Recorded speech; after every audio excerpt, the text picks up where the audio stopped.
of the experience we wanted players to have was to just wade into this large interconnected environment and to start exploring. The biggest improvement was make the environments interactive. We don't want the environments to just be this big, empty, dead space that you're in. We want the environments to be part of the challenge and also part of the reward of what you're doing in the Tomb Raider game. We wanted to give her this environment that was rich to explore, but also the tools and the mechanisms by which she can go in and master that environment.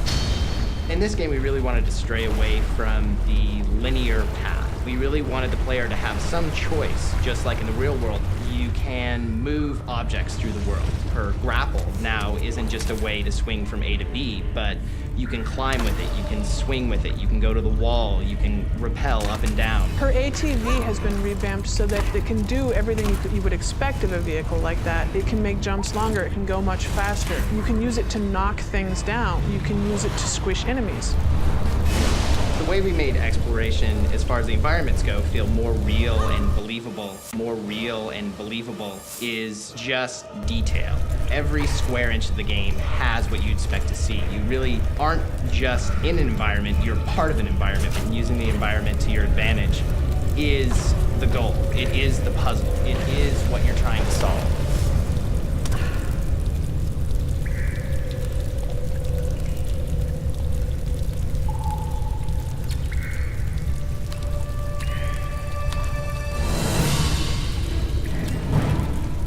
When we first sat down to talk about what additions we would make to Tomb Raider Underworld, what we said is, what are her current limitations? And what limitations does she have that doesn't make sense for her to have? She's a very strong, fearless, independent woman who runs around out in the most dangerous parts of the world, and that was what gave rise to the concept of what could Lara do. This is the first time Tomb Raider has ever used motion capture, so Lara is definitely almost superhuman. So we had Olympic caliber gymnasts being motion captured for Lara. What could Lara do affects all of the combat decisions we made. So the first thing that we did was decide that she was going to be able to shoot at 2 different targets at the same time. We also worked on Lara interacting with the enemies, like running up and vaulting over and hitting them, or running up and flipping off and shooting them. So there's going to be a lot of nice dynamic interaction with enemies coming up. She can now balance walk on thin beams, but if she had the capacity of doing that, why wouldn't she be able to climb up onto a pole and balance walk on the pole? So she can do that too. Now she can take out her gun, switch hands, and shoot if she's on a pillar, or if she's on a ledge, or if she's on a balance beam. She can still do combat. All these create a string of animations that just is enormous. The number of animations Lara has is rumored at 1,600. But we have another batch that adds another couple hundred. So, I mean, I wouldn't be shy to say she has over 2,000 animations.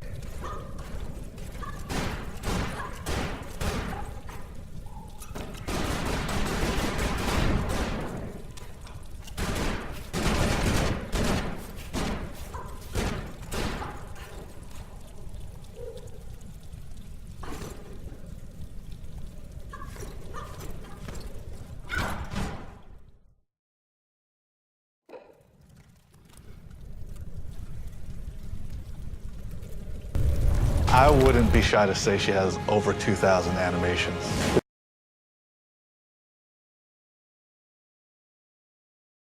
This is the first time Tomb Raider has ever used motion capture.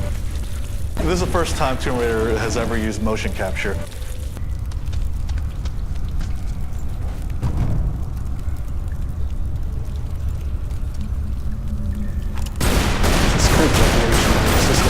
Make Lara all that more believable. She does really cool things, like when she walks through bushes, she'll push them out of the way. So it's very contextual. It makes her seem like she's part of the environment. She's very much alive. You'll see a lot of detail in there that we've never been able to achieve before. All this sort of makes her, some of that you can actually relate to. The player will actually feel like they're a part of this world. And I think for new players, it's that sense of discovery that they're going to find in this game, which is really exciting.